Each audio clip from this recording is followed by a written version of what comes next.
কারণ আমরা যাওয়ার সময় এত মজা করি যে ভিডিও ক্যাপচার করতে করতে ভিডিও এত বড় হয়ে যায়, যার জন্য আর ব্লগটা পাট করে দিতে হয়। এটাই হচ্ছে আমাদের প্রবলেম।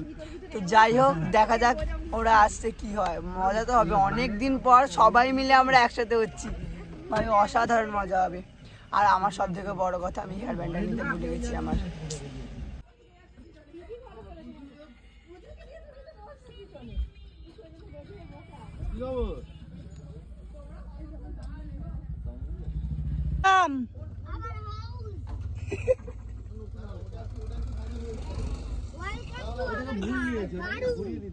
সুস্মিতা কি বলে ওটা বেশ। হ্যালো, কেমন আছো? ছাড়লো গাড়ি।